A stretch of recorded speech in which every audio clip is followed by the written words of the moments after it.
Do you know Sophia? She is the first humanoid robot in the world to be recognized with the citizenship of Saudi Arabia. She has been developed by a Hong Kong-based company, Hanson Robotics, and her brain runs on a cloud-based artificial intelligence. Respected teachers and my dear friends, a wonderful morning and a very happy new year to all of you. Today I am here to present a speech on the topic Artificial Intelligence. The term artificial intelligence was coined decades ago in the year 1956 by John McCarthy at the Dartmouth Conference. He defined artificial intelligence or AI as the science and engineering of making intelligent machines. AI is a technique of making machines which are behaving or working like humans. AI has become so general that we don't realize we use it all the time. For instance, have you ever wondered how Google makes such accurate search results or how your Facebook feed always gives you content based on your interest? The answer to these questions is artificial intelligence. I'm sure all of you have heard of Stephen Hawking. He warned us that strong AI would take off on its own and redesign itself at an ever-increasing rate. Humans who were limited by slow biological evolution couldn't compete and would be superseded. Artificial superintelligence is one of the three types of AI. This is a term which refers to the time when the capability of computers surpassed the humans. Artificial superintelligence is presently seen as a hypothetical situation as depicted in movies and science fiction books where machines take over the world. However, tech masterminds like Elon Musk believe that artificial superintelligence will take over the world by the year 2040.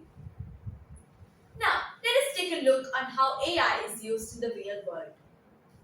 From spotting a 8-planet solar system which is 2,500 light years away to composing sonnets and poems, the applications of AI have covered all possible domains like object detection, computer vision, robotics, and so on. In the healthcare sector, IBM is one of the pioneers that has developed an AI system specifically for medicine. More than 230 healthcare organizations worldwide use IBM Watson technology.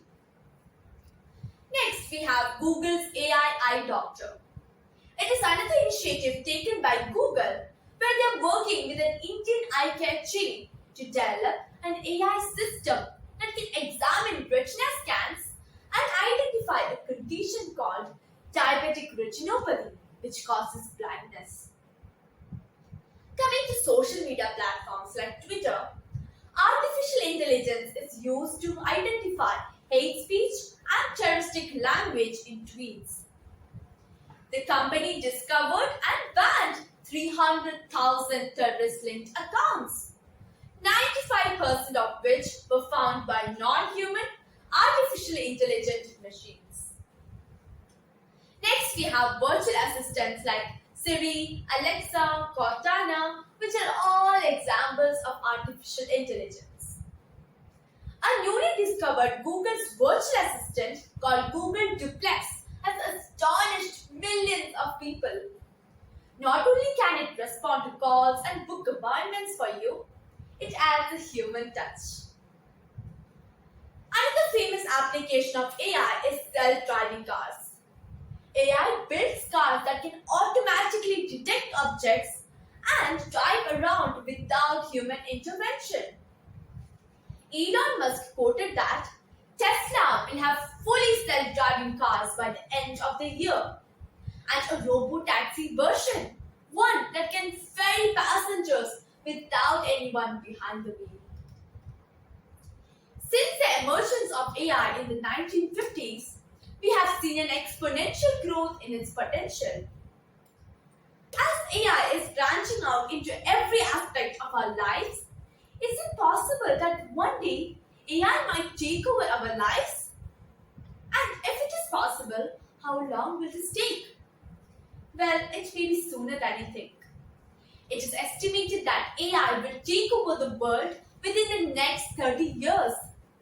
Hence, we should not be flippant about it. By then, I hope we develop some sort of teleportation machine that will help us escape from our very own creation. Artificial intelligence is a tool, not a threat. Thank you and have a great day ahead.